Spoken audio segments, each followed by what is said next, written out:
I will. Just give me a sec. Twitter killer. No, it says. Dave, stop reading my notes. The Twitter killer. Welcome back, everybody, to Keep It a Buck. In this week's installment, we're going to do our weekly roundtable, and I want to start things off with talking about what's going on with Twitter and their new competitor Threads, which is run by Mark Zuckerberg, who's also, CEO of Meta, controls Instagram and Facebook. So what do you think about it? Is this a new Twitter killer? I mean, I don't know if it's going to be a Twitter killer. It all stands to see how quickly they can convert people. Mm-hmm. But what's interesting at this stage is they don't have a cold start issue in terms of finding people to convert. Mm-hmm. They're using Instagram's platform to move those people who already have an Instagram account. They can easily create a Threads account. I was looking at Twitter's patents, mm-hmm. and it's just to see if can Facebook actually create a competitor here, and it looks like what they're doing is not illegal, even if it is a bit of a stab. I'm sure they definitely had a legal team to check all of this out, but it is pretty much exactly like Twitter in terms of functionality. So you said what they're doing isn't illegal? It's not illegal. Right, so that's kind of been another part of this controversy. Is there was a letter sent from a lawyer, part of the Twitter team, to basically to Meta, mm-hmm. saying that essentially what happened is, you remember when Twitter was doing a lot of layoffs? Right. Meta picked up a lot of those employees and hired them. And the thinking behind Twitter's lawyers team is they essentially stole trade secrets and they're still operating based off of them, and they used that to create this competitor, which would make it illegal if they're still operating off of that knowledge. And they also say that they're harboring a lot of the technology that Twitter gave them access to, like company laptops, other company devices. It'd be difficult to prove that, but if they do, that would be a huge issue for Facebook. But I think what's interesting is that they are going not off of Facebook's platform, but off of Instagram's. Yes. Right. I think, we've talked about this with Apple as well. I think it's always a good thing to create an ecosystem within your world of technology. There was a term Facebook came up with. I don't remember the name, but we'll throw it up. Something with verse. Not metaverse, but another kind of verse. I guess that's what they're going for to try to create. Mm-hmm. But the problem is, yes, they're carrying over their users from Instagram, but you can't actually download Threads without an Instagram account to link it to. So you can't use Threads without that? Nope, you need an Instagram account, which I think does serve as a little bit of a problem for it. I don't think so, because Instagram already has, I think, around 100 million users, and it's interesting. I heard a group, specifically among millennials, mm-hmm. Facebook is what your parents use. Yeah. I was at the beach the other day. That's why I'm all salmon colored. But I heard a group of guys talking, and they were like, "Oh, Facebook's already an older thing. I'm on Instagram now." So I think it's a smart move that they're creating this Threads platform. They're springing off of Instagram. Yeah. But I also think that a lot of the people who are already on Twitter have no reason to switch to Threads. They have their presence on Twitter. It might not be as easy to build up that presence again on Instagram. It would be interesting if Twitter does get into a sort of legal battle with Facebook, and I know Musk is definitely not happy about this. Mm-hmm. Of course not. He said something. He said some controversial things. Yeah, say that about Zuckerberg. Competition or cheating. Yeah. So here's the thing. Obviously, we know about Facebook moms. That's kind of the running joke now. Facebook is what our grandparents and our parents are on. The younger kids are on Twitter, Snapchat, Instagram, whatever. The thing is with Threads, I wasn't just talking about it might be hard to attract new users, that people that don't have Instagram. I think another problem that brings is now the things that you would be writing on Threads are linked to your real life identity holes.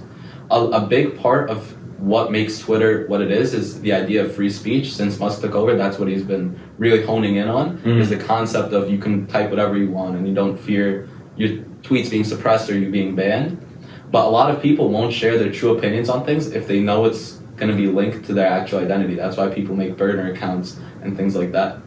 I mean, still, it wouldn't stop someone from creating, a BS Instagram account and then bouncing Threads after that. But that just adds more, I guess, layers. It adds another layer to it, yeah. And I think that Twitter is also more of it's not even a messaging service, but it's a quicker way to get something out, to have a lower character limit. Like a public forum. threads. Yeah. For people to all share their thoughts. But what do you think the difference between Reddit and Twitter is? You know, they kind of operate on very similar concepts. I guess they are similar. Twitter doesn't have the same amount of community that Reddit has. Like a huge part of what makes Reddit is that they have all these different subreddits, which is communities of people that everyone is talking about the same thing. But I do know Twitter has kind of taken from that. They now have like these groups that you can join, but it's not the same level, I would say.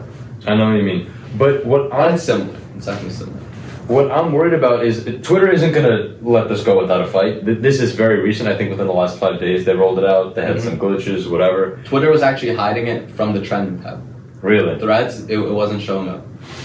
But what I wonder now is Facebook going to be quick to implement some sort of artificial intelligence into Threads, and is that going to have them pull away from Twitter, like some sort of smart feature? An edge. Yeah. So they already almost have an edge because of recent actions that Twitter has been taking. So Musk, basically, they've taken some things, but other things users don't like. So one thing that Facebook or Meta has taken from Twitter is now that there's basically a subscription service for having the verified badge. It's not just based off of a notable figure. Yeah, now you can pay a monthly fee to have the check mark next to your name.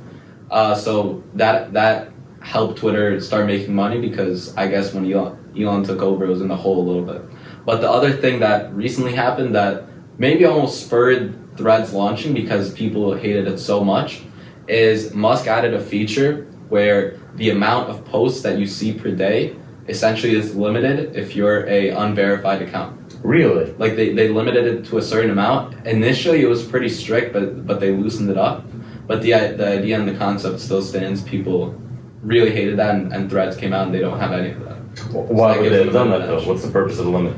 The idea of it was to prevent data scraping, I believe. And I guess also provides an incentive for people to subscribe to the Twitter Blue, that's what it's called, to get verified. Interesting. So now they're monetizing, the use of content. Yeah, I think it's never a good idea to, when you're adding in a new paid service, to take away things that people had for free before. Yeah, of course. The better model is always to add new things, new features that are unlockable from subscribing, rather than removing what people already had because it's just going to make people angry. It worsens their experience on the app. Right. But I don't have a Twitter. Do you have a Twitter? I do, but I don't really use it too much. So I guess for you as a Twitter user, would there be a reason to switch over to Threads? Like considering you already have, your Twitter friends and all that. For me, the only reason why I would switch over would be to see posts from accounts that I like that have switched over themselves. Right. But I don't use Twitter. I only use Twitter basically to follow NBA analysts and things like that, just to see, if there's a new trade during the deadline or whatever. I don't really use it for communicating like as a social platform. So it's probably going to come down to which content creators switch over. Like when we had, I think, Truth Social, and there was another one called Rumble, they would pay content creators to move over and then attract their following onto that page. Right, that's a big thing that's been happening in that live streaming space, actually. More recently, you see a lot of big streamers switching over from Twitch, if you know what that is, the big streaming platform, to now there's new competitors, Kick, Rumble, and they're giving out these $100 million plus deals to creators. Because at the end of the day, if an app like that wants to attract new users, they have to take the people providing the best content. So it'll be probably a similar situation with Threads if they want to really carve a space for themselves in this market. Right. I'm going to keep an eye out for emails from Facebook in case they want us to switch over. Any sort they want us to go exclusive? we'd consider it. Listen, Zuckerberg, Musk maybe put in an offer already, but if you've got something better, we're open to ideas. And I wonder how this is going to spice up their fight. I know, that adds some real tension. Because now both of them have been making some little jabs at each other. Like Zuckerberg was he's basically mimicking or mocking the way that Elon would respond to tweets and threads. Really? So it's pretty funny, yeah. That's crazy. And Elon's responding himself on Twitter, so it's interesting. It'll be interesting to see where it goes, for sure. Right. Let's springboard off that, and we're talking about monetization into inflation. And inflation, not in what you guys are used to hearing about, but in terms of tips. Tipflation. Exactly. So we've seen in the service industry, and I'm sure you guys have noticed, especially over COVID, you stay and you order food, there's been a huge rise in, feeling the obligation to pay for service-based, to pay for people providing the service. Right. What do you think about all that? So here's the thing. Before COVID, and even I was looking into this, in like the 1960s, 70s, a standard tip was around 10%. Mm-hmm. Then over time, people, became more and more generous. It went to about 15%. Now a lot of people are between like the 15, 20% mark. Some people even go over that. But during COVID, the idea behind the tipflation, I guess, was since you're not going in person to a lot of these restaurants, you're just doing a favor basically to a lot of the service workers and helping them get through the tough times. Now that we're out of COVID, though, I guess businesses realized it's pretty profitable for them to not have to pay their workers more, but instead just keep them relying on tips. And it's interesting, I know a lot of people, even myself, I think it is a little bit ridiculous, especially when you're going in to get something from, CVS, and you're just bringing it to the checkout and they hand you your bags back, and then on the screen it's like 15%, 20%, 25% tip. It's like, I think that's already pushing it. It definitely is, and I know that the laws are different in each state, especially in the restaurant business, whether or not you pay employees an hourly wage or whether or not they're relying on tips. Mm-hmm. But I think the issue is that people are feeling obligated to tip regardless of the quality of service. There's no more understanding of, I received good service, I'm going to pay a little bit extra. Or, for example, I want something done quickly, I'm going to give you, a few dollars here, something like that. I was in Michigan a few months ago, and there, obviously the cost of living there is much lower. Yeah. I'm sitting in a restaurant, and they bring me a check, and it's on the toast tablet, the electronic one. And I see, 5, 7, 10%, like, wow, this is great. Reasonable. And then I find out later on the menu that 20% gratuity was already included. It's ridiculous. Yeah, that's funny. That's, first of all, I think that's double tipping. And I wonder, how is that even really legal? I don't know. I guess they say that crazy. it's still on the menu. I guess, but that's outrageous, I would say. But I think that now that it's gone to how, like, at the state that it's now, how do you even reel that back in? Are employers going to take those options away from their employees? It doesn't really make sense for them to do that. It's just people would have to decide that they're just going to start hitting that no tip button. Because you're never obligated to do it if it's on a screen like that. But I was actually looking into this. I think it was some kind of professor speaking about this. Mm-hmm. And she was saying it's actually a lot of psychological factors behind it, like the social pressuring that goes into it. When they swivel around that screen to you, that iPad, and they're looking at you, and it's like, like you don't want to hit the no tip. But then you're feeling the pressure and you hit 20%, and they're like, thank you, and you just go on with your day, and you're like, why did I just do that? But that's always going to be a factor involved. We probably won't be able to go back from it. I don't know, and I think a lot of people that leave the tips, like maybe someone works in the service-based industry, and they're like, I don't think there's a huge problem with doing it if you want to. It's just the idea of, for certain services, it's a little bit ridiculous. But tipping customs are interesting. I know, for example, in Middle Eastern countries, it's rude to tip in coins. In Japan, I believe it's rude to tip at all. Mm-hmm. But it's a very American thing. Absolutely. Big tips. Yeah, a lot of foreigners who come visit America or even just whatever, start living in America permanently, for them it's a huge culture shock that now you're expected to tip, and it's a huge part of how these workers make a living here. But another interesting thing I wanted to point out, another psychological factor, right? Mm-hmm. Let's say you're going into a restaurant and you already know going into it you're going to tip 20%. Okay. So some restaurants have tried 2 different approaches just to see what customers would be more interested in. So on one hand, they would include the 20% gratuity in the price you see on the menu. And then in the other hand, it would just be whatever the normal price, and then at the end you tip. And people, like, even if they knew that the gratuity was included, they're almost always choosing the cheaper option that appears on the menu, because then they feel like they're being forced into the tip. Okay. Whereas on the other hand, it's like, it's their choice. It depends. I mean, I know a lot of restaurants have, for example, if it's a party that's greater than 6 people, the menu excludes the tips, but they add 20% in at the end. Just because, it's just seeing the bigger number. And, in the capitalist system, the lower price normally wins if it's the same service. That's just how it goes. There's always going to be competition. What I don't like the most is Uber Eats. You know, you order something, Yeah. and they make you tip before any service is rendered. You know, and then I think that the carrier. I'm not sure if this is true. Maybe you guys are more familiar than I am. But the carriers see the tip and they can decide whether or not they take the order based on the tip. Really? And you don't even know they didn't deliver it carefully. That nothing has happened yet. I haven't been on Uber Eats. But yeah, I think there's definitely a lot of industries where it's a little, it just doesn't make sense. Like if you're going through a drive-through and they ask for it. Then Yeah. seriously. But before we move on to our next topic, what's your tip rule? I do 20% probably minimum, or just if it's in the 20% range, I just leave it at a nice Round number. round number. Right. Just to make it clean. Like I'm not going to leave 20% on the dot and just have like 45 cents left over. Like I'll just... Makes sense. I've been used to double tax. That's been my What is thing. So if the tax is, Oh, okay. you know, like if the tax is $20, you Yeah. double it and then you get like around 18%. Yeah. For me, it's just, I like it because I just move the decimal over once and double it. It's just the math makes it easier.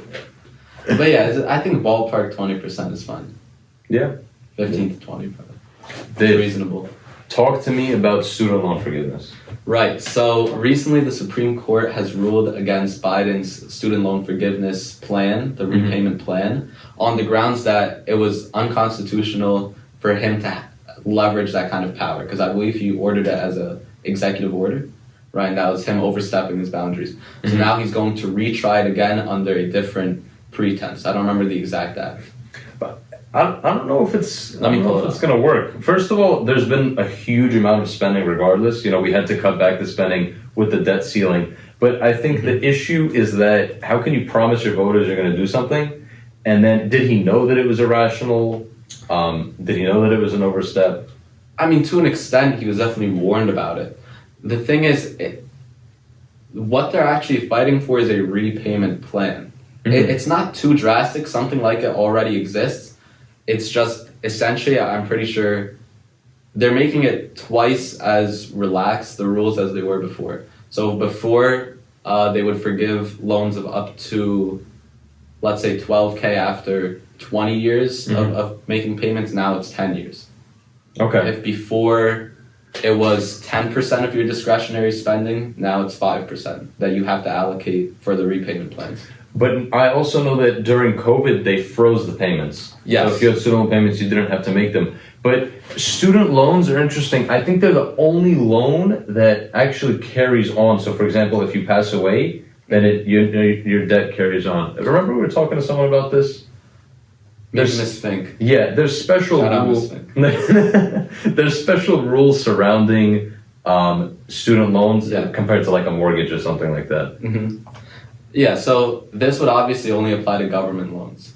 But it's interesting because he's trying to go as broad as possible with this. I think it would be a lot easier if he, for example, limited the repayment act or plan or whatever he wants to do to only people who are using Pell Grants, for instance. Okay. That would narrow the scope a lot. Now it's anyone who's making under 125K, That's a lot. which is a super wide group of people. So I think it makes it a lot tougher of a pill to swallow for a lot of people.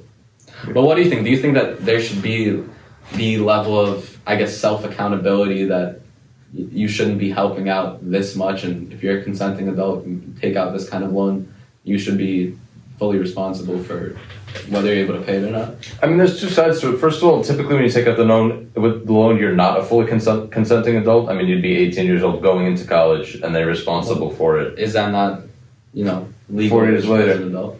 But I know it's definitely true. Like a lot of people don't know what they're getting themselves into. Yeah, and it's a rough road, especially in, a big city like New York. It's tight, even on a six-figure salary, especially Definitely. with the student Six loan. figures in New York now is not what it used to be for sure, especially with inflation, Even before COVID. tipflation, Exactly. a lot of inflation. If you're leaving half your salary in tips, then there's not much left over. So I'll say the new plan that the administration is proposing, they're calling it the SAVE plan, Saving on a Valuable Education. The plan limits monthly payments for undergraduate loans to 5% of discretionary income, down from current 10%, and forgives loans of $12,000 or less after 10 years of payments rather than 20. And this is replacing, it was called the Pay As You Earn, revised Pay As You Earn plan called Repay. So they're automatically switching people over. So it's interesting. Right. I mean, Curious to see whether this new approach will work that they're taking. Yeah, it'll take time. I mean, obviously, It will definitely take time, though. That's a big thing, though. there's nothing wrong with taking off the pressure, but you don't want to take it so far as, forgiving every student loan just because there's not enough government spending. So now he's pitching it under the Higher Education Act. Mm-hmm. No longer is he can't do it as an executive order anymore, obviously, but they're still going to take the same approach in terms of if they're trying to ban it, that it's still overstepping authority. I mean, no one's going to be happy to pass this now. I mean, especially like I said, that's the thing. We just cut back so much spending. Mm-hmm. We can't add another, few billion. Yeah, that would be pretty rough. And the thing is, during COVID, it was, I think, I would agree with it for sure, the way that they paused it, because it was definitely an extreme time for students and within the whole world. But now they definitely are relaxing these policies. And I don't know, do you agree that I don't think they should have thrown people necessarily right back in. So I think it's fine to establish to ease people back in. But then here's the whole societal issue, and not just with this, but with anything else. Things that happened during COVID, how do we figure out how to, take those away and ease in? For example, even the increased tipping, right, during COVID, how do you tell people now? It's hard to go back. It's a lot easier to go forward with just slowing everything down rather than trying to erase what's already been established, for sure. Yeah, exactly. That's going to wrap up our segment for today. That's everything we had planned.